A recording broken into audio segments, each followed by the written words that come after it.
Assalamualaikum warahmatullahi wabarakatuh. Innal hamdalillah nahmaduhu wa nasta'inuhu wa nastaghfiruh wa na'udzu billahi min shururi anfusina wa min sayyiati a'malina. May yahdihillahu fala mudilla lahu wa man yudlil fala hadiya lahu.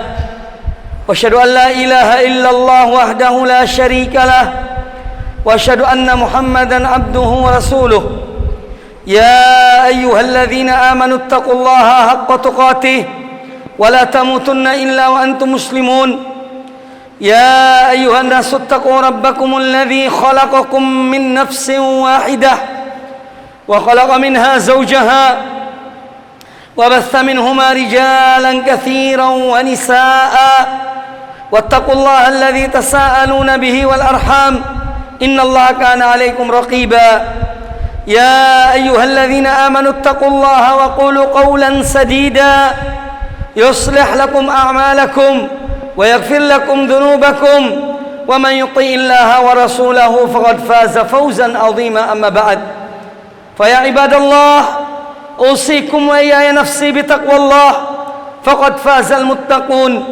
معاشر المسلمين, sidang salat Jumat rahimakumullah.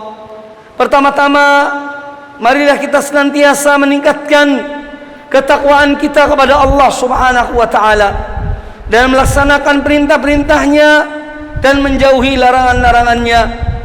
Karena dengan melaksanakan atau dengan ketakwaan kepada Allah ta'ala, Allah akan memberikan kepada kita jalan yang terbaik. Allah akan memberikan kepada kita jalan keluar dari kesulitan. Allah akan memberikan kepada kita rezeki dari tempat yang tidak diduga-duga. Sebagaimana Allah Azza wa Jalla berfirman, "Wa man yattaqillaha yaj'al lahu makhraja wa yarzuqhu min haitsu la yahtasib." Dan barang siapa yang bertakwa kepada Allah, niscaya Allah akan memberikan kepadanya jalan keluar dan memberikan rezeki dari tempat yang tidak diduganya. Ma'asyiral muslimin, sidang salat Jumat rahimani wa rahimakumullah. Hari-hari ini kita banyak mendengar setiap berita yang masuk kebanyakan dimulai dengan inna lillahi wa inna ilaihi raji'un. Berita itu kepada kita yang diberitakan saudara kita bahwa fulan bin fulan telah meninggal, fulanah binti fulan telah meninggal. Dan suatu saat kita pun akan diberitahukan, kita pun akan disebarkan, di-share ke teman-teman bahwa fulan telah meninggal. Namun yang terpenting dari itu adalah apa yang kita persiapkan untuk diri kita dalam menghadapi satu hari yang pasti dan tidak mungkin tidak. Oleh karena itu Nabi kita Muhammad sallallahu alaihi wasallam, beliau telah memerintahkan kepada kita untuk apa? Selalu mengingat akan kematian. Aktsiru min dzikri hazimil ladzat, yakni al-maut. Perbanyaklah kalian mengingat akan kematian yang menghilangkan semua kelezatan. Hazimul ladzat, pelenyap kelezatan, yaitu al-maut. Maka dari itu sudah seyogianya, jangankan ada wabah, tidak ada wabah pun, seyogianya seorang mukmin senantiasa mengingat akan kematian, bahwa dia akan dipanggil oleh Allah Subhanahu wa ta'ala. Dan yang terpenting adalah apa persiapan kita untuk menghadapi hari tersebut. Oleh karena itu Nabi kita Muhammad sallallahu alaihi wasallam menjadikan orang yang paling cerdas di antara orang-orang beriman adalah orang yang banyak mengingat kematian dan dia terbaik mempersiapkan untuk sesudah kematian.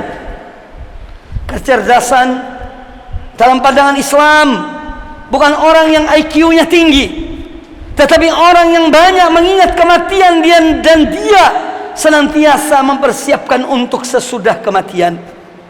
Pada suatu ketika Abdullah bin Umar radhiyallahu anhu sedang duduk di masjid bersama Rasulullah sallallahu alaihi wasallam. Tiba-tiba datanglah seorang sahabat Ansar. Beliau mengucapkan salam kepada Nabi sallallahu alaihi wasallam. Lalu beliau bertanya, "Ya Rasulullah, ayyul mu'minina afdal?" Wahai Rasulullah, orang mukmin manakah yang paling afdal? Orang mukmin manakah yang paling mulia? Kata Nabi sallallahu alaihi wasallam, ahsanuhum khuluqan. Orang mukmin yang paling afdal adalah yang terbaik atau yang paling baik akhlaknya, yang paling baik budi pekertinya. Kemudian sahabat itu bertanya, wa ayyul mu'minina akyasu? Dan orang mukmin manakah yang paling cerdas wahai Rasulullah?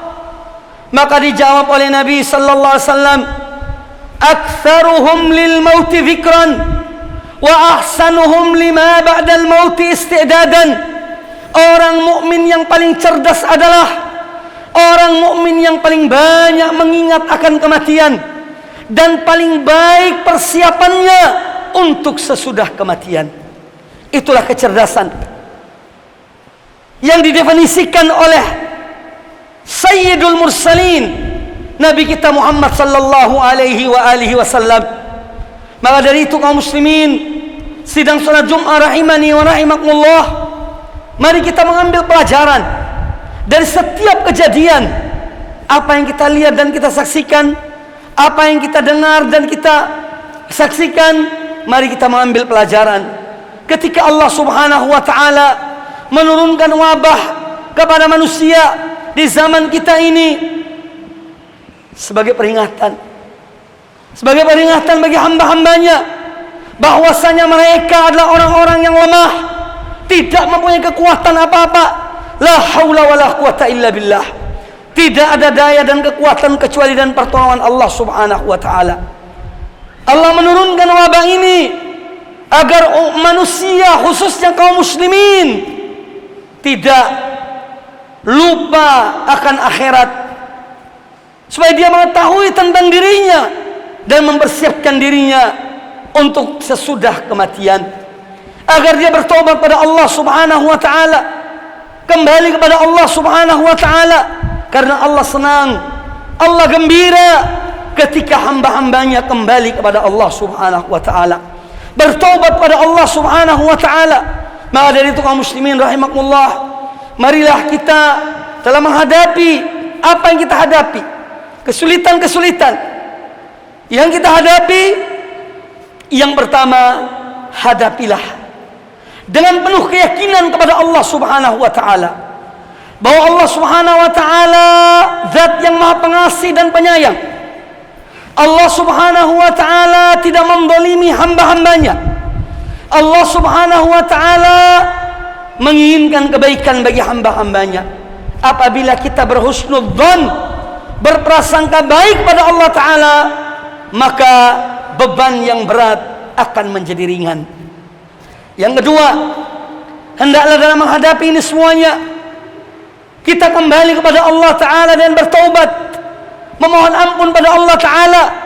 Karena memohon ampun dan mengakui kesalahan, mengakui dosa-dosa kita adalah salah satu sebab seorang hamba diampuni oleh Allah subhanahu wa ta'ala. Makanya kita melihat contoh-contoh para nabi, yang mana mereka manusia-manusia yang terpelihara, yang terjaga, dijaga dan dipelihara oleh Allah ta'ala. Mereka mengakui kesalahan mereka, mereka mengakui dosa mereka. Contohnya adalah Nabiullah Adam alaihissalam dan istri beliau Hawa. Mereka berdoa dan dengannya Allah ta'ala mengampuni dosa mereka. Rabbana zalamna anfusana wa illam taghfir lana wa tarhamna lanakunanna minal khasirin. Wahai Rabb kami, wahai Tuhan kami, sesungguhnya kami telah menzalimi diri kami, dan seandainya Engkau tidak mengampuni kami dan merahmati kami, tentunya kami akan termasuk orang-orang yang merugi. Nabiullah Musa alaihissalam, beliau mengatakan, Rabbi zalamtu nafsi faghfirli. Wahai Rabbku, Sesungguhnya aku telah mendolimi diriku, maka ampunilah aku. Abu Bakar Siddiq radhiyallahu anhu bertanya kepada Rasulullah sallallahu alaihi wasallam, wahai Rasulullah, ajarkanlah kepada aku satu doa, satu kalimat yang aku ucapkan dalam salatku. Maka Nabi sallallahu alaihi wasallam mengatakan kepada Abu Bakar Siddiq, katakanlah, Allahumma inni zalamtu nafsi zulman katsira wa innahu la yaghfiru dzunuba illa ant faghfir li maghfiratan min indik warhamni innaka antal ghafurur rahim.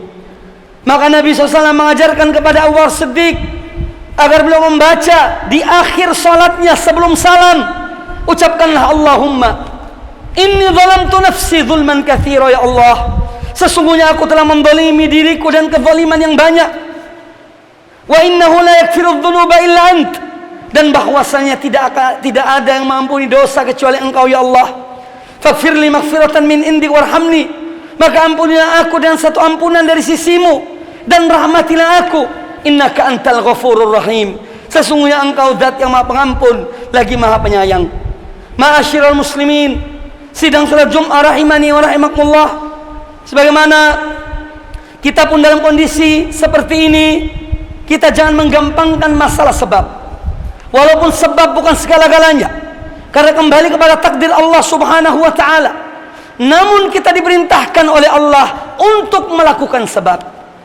Allah subhanahu wa ta'ala mampu untuk memancarkan air atau 12 mata air dari batu untuk 12 kabilah Nabi Bani Israel. Tetapi Allah tidak lakukan hal itu. Allah memerintahkan Musa alaihissalam, idrib bi'asaqal hajar, pukullah dengan tongkatmu akan batu itu, maka terpancarlah 12 mata air untuk setiap kabilah dari Bani Israel. Ini adalah pembelajaran dari Allah subhanahu wa ta'ala kepada kita untuk melakukan sebab. Kemudian yang kedua, contoh yang lain, Allah subhanahu wa ta'ala mampu untuk membelah laut, yakni untuk memisahkan, membuat jalan secara langsung dari Mesir ke Jazirah Arab atau ke Palestina. Tetapi Allah memerintahkan Nabi Musa alaihissalam untuk membelah atau memukulkan tongkatnya di laut itu. Lalu kemudian muncullah jalan yang dilalui oleh Nabi Musa dan Bani Israel kaumnya. Kemudian kita melihat pula contoh sebab, yaitu ketika Maryam binti Imran dalam keadaan hamil besar akan melahirkan putranya Isa bin Maryam. Beliau berteduh di bawah sebatang pohon korma, di bawahnya mengalir sebuah sungai. Lalu Allah mengatakan kepada Maryam, wahai Maryam, goyanglah pangkal pohon korma itu, niscaya akan menjatuhkan untukmu kurma-kurma yang matang. Seorang wanita hamil dalam keadaan perut besar yang akan melahirkan anaknya, kita bisa bayangkan kekuatannya, yakni beliau dalam keadaan lemah. Tetapi Allah menyuruh kepada Maryam binti Imran untuk menggoyang pohon korma itu yang demikian kokohnya agar menjatuhkan buah. Padahal Allah mampu untuk mengatakan kepada buah-buah korma itu, berjatuhanlah kalian, dekatilah kalian kepada Maryam. Allah berkuasa, tetapi Allah ingin mengajarkan kepada kita untuk melakukan sebab. Selebihnya kita serahkan pada Allah subhanahu wa ta'ala, karena kita pun tidak boleh terlalu menggantungkan diri kita kepada sebab. Tapi melakukan sebab adalah sesuatu yang disyariatkan oleh agama kita. Maka dari itu, dari mereka para ahli yang menganjurkan kita untuk melakukan sebab-sebab, yang dengan sebab-sebab itu insya Allah akan menjaga kita, melindungi diri kita dari wabah. Ini sesuatu yang patut dan harus kita lakukan. Dan demikian, kalaupun Allah takdirkan seorang setelah dia melakukan sebab, Allah takdirkan dia terkena wabah, maka itu adalah urusan Allah subhanahu wa ta'ala. Masyarul muslimin sidang salat Jumat rahimakumullah, yang terakhir, marilah kita memperbanyak berdoa, mohon pada Allah azza wa jalla. Karena Allah subhanahu wa ta'ala yang memerintahkan kita untuk berdoa. Ud'uni astajib lakum. Mohonlah kalian kepada aku, berdoalah kalian kepada aku, niscaya aku akan memperkenankan permohonan kalian. Maka ujian ini di antara hikmahnya adalah supaya hamba-hamba Allah, kaum mukminin, memperbanyak mendekatkan diri pada Allah Ta'ala, memperbanyak menyeru pada Allah Subhanahu wa Ta'ala, dan mengakui akan keagungan dan kebesaran Allah Subhanahu wa Ta'ala. Semoga Allah Azza wa Jalla memberikan kepada kita jalan keluar terbaik dan menjadikan kita di antara hamba-hamba yang bersabar dalam setiap ujian yang Allah berikan kepada kita. Aku qouli hadza wa astaghfirullah li wa lakum fastaghfiruhu innahu wal ghafurur rahim.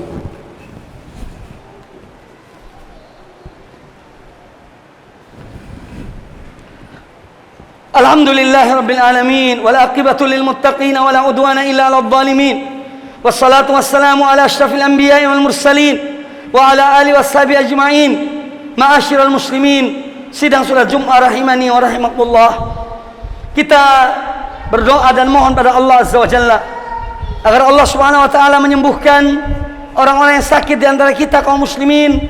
Demikian pula Allah mengampuni orang-orang yang telah dipanggil oleh Allah Subhanahu wa taala.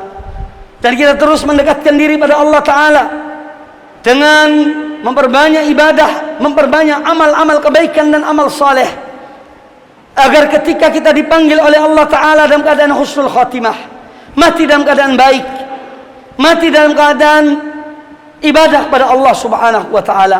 Ini yang menjadi idaman setiap orang beriman. Dan kita bertawakal pada Allah Ta'ala, menyerahkan semua kepada Allah Subhanahu wa Ta'ala. Allah Maha mengetahui hikmah-hikmah di balik ini semuanya. Yang jelas kita tidak boleh, yang pertama, prasangka buruk kepada Allah Ta'ala. Yang kedua, kita tidak boleh putus asa dari rahmat Allah Subhanahu wa Ta'ala. Semoga bermanfaat. Innallaha wa malaikatahu yusholluna 'alan nabi ya ayyuhalladzina amanu shallu 'alaihi wa sallimu taslima. Allahumma shalli 'ala Muhammad wa 'ala ali Muhammad kama shallaita 'ala Ibrahim wa 'ala ali Ibrahim innaka Hamidum Majid. Allahumma barik 'ala Muhammad wa 'ala ali Muhammad kama barakta 'ala Ibrahim wa 'ala ali Ibrahim innaka Hamidum Majid. Allahumma ighfir lil mu'minina wal mu'minat wal muslimina wal muslimat al ahya'i minhum wal amwat innaka sami'un qaribun mujibud da'wat. Allahumma inna 'ala dzikrika wa syukrika wa husni ibadatik. Allahumma shfi mardana wa mardal muslimin warham mautana wa mautal muslimin. Allahumma a'izzal islam wal muslimin وأذل الشرك والمشركين. اللهم أهلك الكفرة والمشركين أعداءك أعداء الدين. اللهم اغفر لنا ولوالدينا وارحمهما كما ربيانا صغارا. ربنا هب لنا من أزواجنا وذرياتنا قرة أعين واجعلنا للمتقين إماما. ربنا اغفر لنا ولإخواننا الذين سبقونا بالإيمان ولا تجعل في قلوبنا غلا للذين آمنوا ربنا إنك رؤوف رحيم. ربنا آتنا في الدنيا حسنة وفي الآخرة حسنة وقنا عذاب النار. ربنا تقبل منا إنك أنت السميع العليم وتب علينا إنك أنت التواب الرحيم. عباد الله، إن الله يأمر بالعدل والإحسان وإيتاء ذي القربى وينهى عن الفحشاء والمنكر والبغي يعظكم لعلكم تذكرون. فاذكروا الله يذكركم واشكروا على نعمه يزدكم ولذكر الله أكبر. وأقم الصلاة.